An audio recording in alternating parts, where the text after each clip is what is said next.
संविधान के निर्माता डॉक्टर भीमराव अंबेडकर द्वारा स्थापित रिपब्लिकन पार्टी ऑफ इंडिया की हरियाणा राज्य जनरल काउंसिल की मीटिंग आज कुरुक्षेत्र के आमंड लीफ होटल में हुई। बैठक की अध्यक्षता पार्टी के राष्ट्रीय प्रवक्ता और उत्तर भारत के राष्ट्रीय कोऑर्डिनेटर प्रोफेसर अजीत सिंह चहल ने की। इस मौके पर पार्टी का हरियाणा प्रदेश अधिवेशन भी आयोजित किया गया, जिसमें अध्यक्ष पद के चुनाव हुए। राष्ट्रीय प्रवक्ता प्रोफेसर चहल ने बताया कि इस चुनाव में एडवोकेट तेलूराम नाफरिया को निर्विरोध हरियाणा प्रदेश अध्यक्ष चुना गया है। नई कार्यकारिणी में एडवोकेट सुधीर कुमार जांगड़ा को उपाध्यक्ष, सुमित्रा देवी को महासचिव, सोम कुमार को सचिव और शमशेर सिंह को कोषाध्यक्ष नियुक्त किया गया।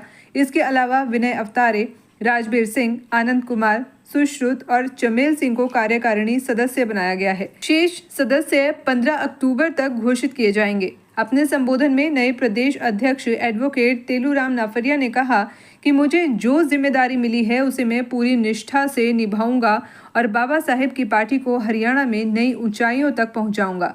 इस मौके पर पार्टी के दिल्ली प्रदेश अध्यक्ष सत्यवीर जनौला, कुरुक्षेत्र जिला अध्यक्ष रवि कुमार और भिवानी जिला अध्यक्ष ईश्वर डाडम सहित कई पदाधिकारी मौजूद रहे। कार्यक्रम को संबोधित करते हुए प्रोफेसर अजीत सिंह चहल ने कहा कि बाबा साहेब भीमराव अंबेडकर का सपना था कि भारत के हर घर में शिक्षा, रोजगार और समान अवसर पहुंचे। लोकतंत्र में हर व्यक्ति की हिस्सेदारी उसकी संख्या के अनुसार होनी चाहिए। रिपब्लिकन पार्टी ऑफ इंडिया की यह बैठक हरियाणा में संगठन को मजबूत करने की दिशा में एक अहम कदम मानी जा रही है। गणतंत्र और प्रजातंत्र की नींव रखने वाले तथागत गौतम बुद्ध और तथागत गौतम बुद्ध की परंपरा को भारतीय संविधान के माध्यम से आगे बढ़ाने वाले भारतीय संविधान के निर्माता बाबा साहब डॉक्टर भीमराव अंबेडकर और रिपब्लिकन पार्टी ऑफ इंडिया के संस्थापक बाबा साहब डॉक्टर भीमराव अंबेडकर और उनके दी हुई इस रिपब्लिकन पार्टी ऑफ इंडिया और भारत देश के संविधान के आम और रिपब्लिकन साथियों, जब हमारी एक बार कोई मीटिंग होती है तो मीटिंग का एक उद्देश्य होता है और इस मीटिंग का जो उद्देश्य है वो हरियाणा जो रिपब्लिकन काउंसिल है, जिसमें हमारे 8 जिलों के मेंबर्स जो पदाधिकारी हैं, उनके अध्यक्ष, जिलाध्यक्ष, उपाध्यक्ष, महासचिव, वो 8 जिलों के आए, 2 जिलों के, एक गुड़गावा और एक नू, इन 2 जिलों से साथी वो नहीं आए। बाकी रेवाड़ी से आपका सोनीपत, आपका कैथल, कुरुक्षेत्र, भिवानी, दादरी, हिसार और सोनीपत, इन 8 जिलों के जो कार्यकर्ता हैं रिपब्लिकन हरियाणा काउंसिल के, वो आज इसमें शामिल हुए हैं और उनका एक उद्देश्य है कि हरियाणा में रिपब्लिकन पार्टी ऑफ इंडिया के प्रदेश अध्यक्ष का चुनाव करना। ये हरियाणा में रिपब्लिकन पार्टी ऑफ इंडिया के प्रदेश अध्यक्ष का चुनाव इसी साल 29 जनवरी 2025 को जो कुरुक्षेत्र का पीपली रोड पे हेरिटेज होटल है, उसमें चुनाव संपन्न हुआ था। मतपेटी रखी गई थी, वोट डाले गए थे और उसमें एडवोकेट तेलूराम नाफरिया जी को 19 वोटों से जीत मिली थी और इनको प्रदेश का अध्यक्ष चुना गया था। उसके बाद इस पार्टी का जो बाबा साहब डॉक्टर अंबेडकर ने बनाई है, इसके संविधान के मुताबिक हर 3 वर्ष में एक बार चुनाव होता है, राष्ट्रीय कार्यकारिणी का, राज्यों की कार्यकारिणी का, जिलों की कार्यकारिणी का। इसके लिए 15 जून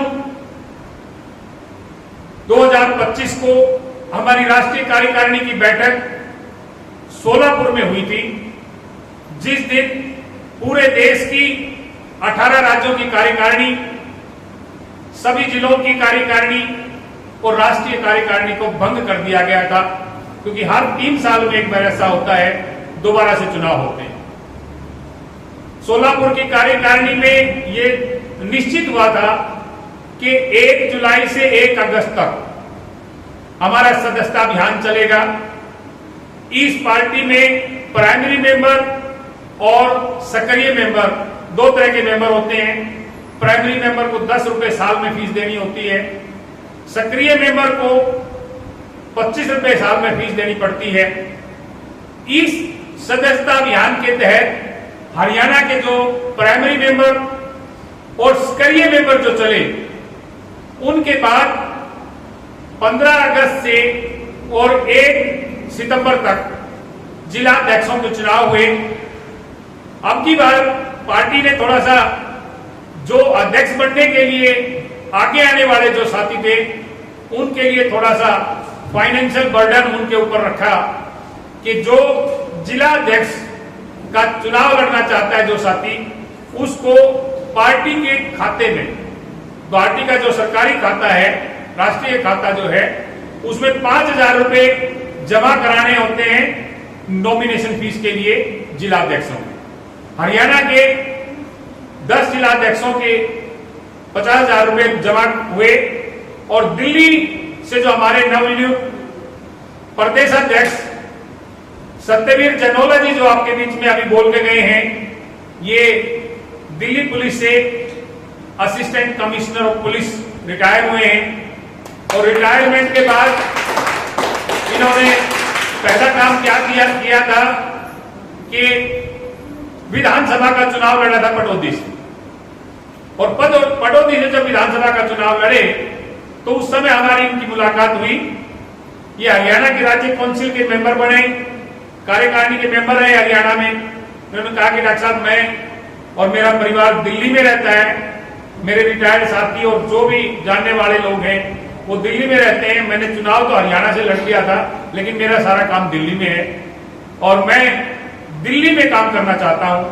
तो दिल्ली के जो जिला अध्यक्ष थे, उन्होंने अपनी फीस भरी, जिला अध्यक्ष चुने गए और 5 अक्टूबर को सत्यवीर जनोला जी को इन्होंने भी अब जो प्रदेश अध्यक्ष की जो फीस होती है वो 7,000 रुपए नॉमिनेशन फीस होती है जो राष्ट्रीय अकाउंट में जाती है पार्टी के में ऑनलाइन, और इन्होंने 7,000 रुपए की नॉमिनेशन फीस भर करके दिल्ली से चुनाव लड़ने की इच्छा जाहिर की और 5 अक्टूबर को दिल्ली प्रदेश की जो काउंसिल थी उसके लोगों ने इनको सर्वसम्मति से दिल्ली का प्रदेश अध्यक्ष चुना। ये नॉर्थ इंडिया में पहले प्रदेश अध्यक्ष चुने गए हैं, क्योंकि अभी हमारी प्रक्रिया चल रही है 15 अक्टूबर तक, बाकी नॉर्थ इंडिया के सारे प्रदेश अध्यक्षों का चुनाव होना है। क्योंकि दिल्ली में जो प्रदेश अध्यक्ष का चुनाव हुआ तो हमारे एक वरिष्ठ साथी, आज उनकी मदर की तबीयत अचानक खराब हो गई, हॉस्पिटल में ले जाना पड़ रहा उनको, एडवोकेट सुनील कुमार जांगड़ा। तो दिल्ली प्रदेश का जब चुनाव किया तो दिल्ली प्रदेश के चुनाव अधिकारी थे, 5 तारीख को हमारे साथ ही थे वहां, तो उन्होंने इनका चुनाव संपन्न कराया और ये दिल्ली प्रदेश के प्रदेशाध्यक्ष चुने गए। मैं हरियाणा में कुरुक्षेत्र का ये जो कार्यक्रम है, कुरुक्षेत्र की कार्यकारिणी का जो अध्यक्ष है, कुरुक्षेत्र जिले के अध्यक्ष वो रवि कुमार ढांडा जी हैं। मैं रवि कुमार ढांडा जी को एक बार आमंत्रित करूंगा कि दिल्ली के जो नवनियुक्त जो प्रदेश अध्यक्ष हैं उनको फूल मालाएं पहना करके और टोपी पहना करके हरियाणा की तो राज्य काउंसिल की तरफ से सम्मानित किया जाए। तो ये प्रक्रिया है। इस प्रक्रिया में आप हरियाणा की बारी है। हरियाणा का चुनाव पहले हो चुका है, जनवरी में जो चुनाव हुआ,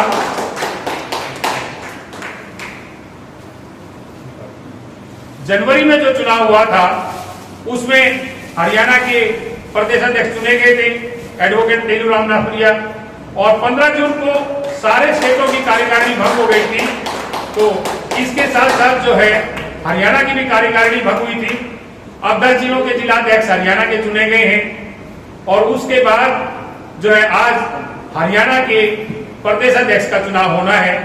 तो मैं इस हरियाणा का जो प्रदेश अध्यक्ष के लिए जो प्रक्रिया है उसको आप लोगों के साथ साझा करेंगे, लेकिन उससे पहले मैं कुछ बातें आप लोगों को, जो रिपब्लिकन पार्टी ऑफ इंडिया है इसके बारे में मैं बताना चाह रहा हूं कि रिपब्लिकन पार्टी ऑफ इंडिया जो है वो कई व्यक्ति ऐसा मानते हैं कि नई पार्टी है, कि हमने आज ही सुनी है। लेकिन अगर आप इतिहास से रूबरू नहीं हो रहे हैं, इतिहास को नहीं पढ़ रहे हैं, इलेक्शन कमीशन के चुनाव की जो वेबसाइट है उसको रिजल्ट और उसके आंकड़े अगर नहीं देख रहे हैं तो आपको संभवतः यही लगेगा कि ये नई पार्टी है। लेकिन ये पार्टी सबसे पुरानी पार्टी जो है वो पार्टी है, और ये पार्टी आज 10 अक्टूबर 2025 को चुनाव आयोग का एक नोटिस आया, जिसमें आज के दिन इस भारत में जितनी पार्टियां हैं उन सब की लिस्ट पब्लिश की है चुनाव आयोग ने, और उसमें अल्फाबेटिकली लिस्ट है वो ए से जेड तक जो पार्टियां हैं। 1634 नंबर पे आपकी रिपब्लिकन पार्टी ऑफ इंडिया का नंबर है जो अल्फाबेटिकली है। टोटल 2407 पॉलिटिकल पार्टियां आज इस देश में, यानी कि 2 दिन पहले की रिपोर्ट बता रहा हूं मैं, 2407 पॉलिटिकल पार्टियां इस देश में चुनाव आयोग से रजिस्टर्ड हैं, जिनमें 6 राष्ट्रीय पार्टियां हैं, लगभग 398 के करीब स्टेट पार्टियां हैं, और 2049 जो हैं वो आपकी रिकॉग्नाइज्ड पार्टियां हैं। तो टोटल 2407 पॉलिटिकल पार्टियों में से जितनी पार्टियां हैं उन सबके अपने अपने अध्यक्ष हैं, और इन पार्टियों में से केवल एक ही पार्टी ऐसी है जिसके संस्थापक, जिसके फाउंडर, आपके सबके, मैं कहता हूं कि गार्जियन, अन्नदाता, आपको शिक्षा देने वाले, आपको हक और अधिकार दिलाने वाले बाबा साहब डॉक्टर भीमराव अंबेडकर हैं, और उस पार्टी का नाम है रिपब्लिकन पार्टी ऑफ इंडिया। ये रिपब्लिकन पार्टी ऑफ इंडिया, इसका क्योंकि मेरे ऊपर जिम्मेदारी कुछ ज्यादा है कि पूरे देश में जहां भी पार्टी के कार्यक्रम होते हैं, राष्ट्रीय प्रवक्ता होने के नाते पार्टी की तरफ से मेरी ड्यूटी लगती है, मैं उस स्टेट में जाकर के पार्टी के बारे में, पार्टी का जो इतिहास है, पार्टी का जो वर्तमान है और पार्टी का जो आने वाला भविष्य है, उन तीनों के बारे में मेरे ऊपर जिम्मेदारी है कि मैं लोगों को बताऊं। तो इस पार्टी का पहले हम ये देखते हैं कि इतिहास क्या है, और बाबा साहब ने जो ये पार्टी बनाई, तो बाबा साहब जब, आपको पता है 1916-17 में वो कोलंबिया यूनिवर्सिटी गए, उसके बाद इंग्लैंड गए, मताधिकार का जो 1918 में इंग्लैंड में हुआ, उसके बाद में इंडिया में भी मताधिकार मिले, इस चीज की पैरवी बाबा साहब ने की। और 19 मार्च 1927 को बाबा साहब ने एक संगठन बनाया जिसका नाम था समता सैनिक दल। ये पहला संगठन था जो बाबा साहब ने बनाया इस समाज में समता और समानता लाने के लिए, भेदभाव, अन्याय और अत्याचार दूर करने के लिए समता सैनिक दल की स्थापना की गई। और समता सैनिक दल की स्थापना 1927 में तब हुई, तो 1928 में यहां साइमन कमीशन आया। साइमन कमीशन के समय जो आज बीजेपी और कांग्रेस के जो लोग हैं, बीजेपी 1980 में बनी है और कांग्रेस जो है 1885 में बनी। लगभग जो है 1 सदी पहले कांग्रेस का निर्माण हुआ था बीजेपी से। पहले कांग्रेस सत्ता में थी, आज बीजेपी सत्ता में। ये जो सत्ता का जो है 1928 में जब साइमन कमीशन 1927 में बना और 1928 में इंडिया में आया, तो उस समय कांग्रेस के 2 दल थे, एक गरम दल, एक नरम दल। तो कांग्रेस के लोगों ने जो नहीं चाहते थे कि इस देश में हर व्यक्ति को, हर प्राणी को हक और अधिकार मिले, समता, समानता और भाईचारा का जीवन उनका हो, तो उन लोगों ने गांधी, जो मोहनदास करमचंद गांधी थे, उनको आके कहा कि आप लाला लाजपत राय से बात कीजिए। लाला लाजपत राय को भेजा गया लाहौर में, और क्या उद्देश्य था? साइमन कमीशन का विरोध करना। विरोध क्यों करना था? क्योंकि साइमन कमीशन इस देश में प्रजातंत्र की स्थापना के लिए आना था। साइमन कमीशन ने इस देश में व्यक्ति को वोट के अधिकार के लिए आना था। साइमन कमीशन ने इस देश में समता, समानता और भाईचारा स्थापित करने के लिए प्रजातंत्र की नींव रखने आना था। और ये वो लोग नहीं सहन कर पाए जो पहले कांग्रेस में या गर्म दल में थे या नरम दल में थे। उन लोगों ने लाला लाजपत राय को कहा कि जो साइमन कमीशन है उसका विरोध करो, उसको ब्लैक बैजेस दिखाओ, ब्लैक फ्लैग्स दिखाओ, साइमन कमीशन गो बैक के नारे लगाओ। उद्देश्य ये था कि अगर साइमन कमीशन इस देश में आकर के अपनी रिपोर्ट सबमिट करता है ब्रिटिश पार्लियामेंट को, तो यहां संभवतः प्रजातंत्र लागू हो जाएगा, और इसको नहीं लागू होने देना चाहते थे। तो इस देश के 3 बड़े नेता, ये जो आज हम हरियाणा में है, पंजाब का हिस्सा होता था, पंजाब बहुत बड़ा स्टेट था, और पंजाब से एक जाट समाज के एक लीडर, बहुत बड़े लीडर थे, आप सबको संभवतः नाम याद होगा, सर छोटू राम, चौधरी सर छोटू राम। दूसरे बैकवर्ड क्लास से बिहार, बाद में यूपी, लखनऊ शिफ्ट हो गए थे, शिवदयाल चौरसिया। और तीसरे जो शेड्यूल कास्ट समाज था उस समय का, उससे बाबा साहब डॉक्टर भीमराव अंबेडकर। इन तीनों नेताओं ने लाहौर में जाकर के साइमन कमीशन का स्वागत किया, फूल मालाएं पहनाई और पूरे देश का भ्रमण कराया। और उसके परिणाम स्वरूप इस देश में प्रजातंत्र स्थापित हुआ और 1935 का अधिनियम बना। और 1935 के अधिनियम के बाद जब सबको वोट डालने का अधिकार मिलना था, लेकिन 1935 का जो अधिनियम था उसके हिसाब से केवल इस देश की 14% पॉपुलेशन थी जिसको वोटिंग राइट था, क्योंकि वोटिंग राइट पहले सब लोगों को नहीं था, पढ़े लिखे लोगों को था, जो सरकारी नौकरी करते थे ब्रिटिश गवर्नमेंट के उनको था, जो बड़े बड़े जमींदार थे उनको था, और जो इनकम टैक्स देते थे उनको। वो केवल 14% पॉपुलेशन थी जिन लोगों को वोट का अधिकार था। उस वोट का अधिकार जो मिला 1935 के भारत सरकार अधिनियम के माध्यम से, उसमें ये जो 1936 का जो समय आया 35 के बाद, क्योंकि 1937 में प्रांतीय विधानसभाओं के चुनाव होने थे, प्रांतीय सभाओं के, बाबा साहब ने 15 अगस्त 1936 को एक पार्टी का निर्माण किया, और वो पार्टी जो है वो थी independent labour party. Independent labour party का बाबा साहब ने निर्माण किया, और उस पार्टी ने 1937 के जो आम चुनाव हुए प्रांतीय सभाओं के, उसमें पहली बार 17 विधायक के कैंडिडेट उतारे बाबा साहब। इंडिपेंडेंट लेबर पार्टी से 17 विधायक के कैंडिडेट उतारे, और उन 17 कैंडिडेटों में से 15 कैंडिडेट चुनाव जीत गए। 17 में से 15 कैंडिडेट चुनाव जीते, लगभग 95% के करीब करीब उनका स्ट्राइक रेट था। और वो बनने के बाद में बाबा साहब को लेबर मिनिस्टर एंट्री काउंसिल में लिया गया, और उसके बाद 42 में चुनाव होने थे, 5 साल में चुनाव होते, लेकिन 42 में चुनाव नहीं हुआ, क्योंकि भारत छोड़ो आंदोलन जो है वो चरम सीमा पर था, और अंग्रेजों को भारत छोड़ के जाना चाहिए, इस तरह की इंडिया में आंदोलन था। उस आंदोलन के माध्यम से आगे जो है 1946 में कैबिनेट मिशन आया, और कैबिनेट मिशन ने आकर के आप लोगों को संविधान सभा बना करके संविधान बनाने का मार्ग प्रशस्त किया।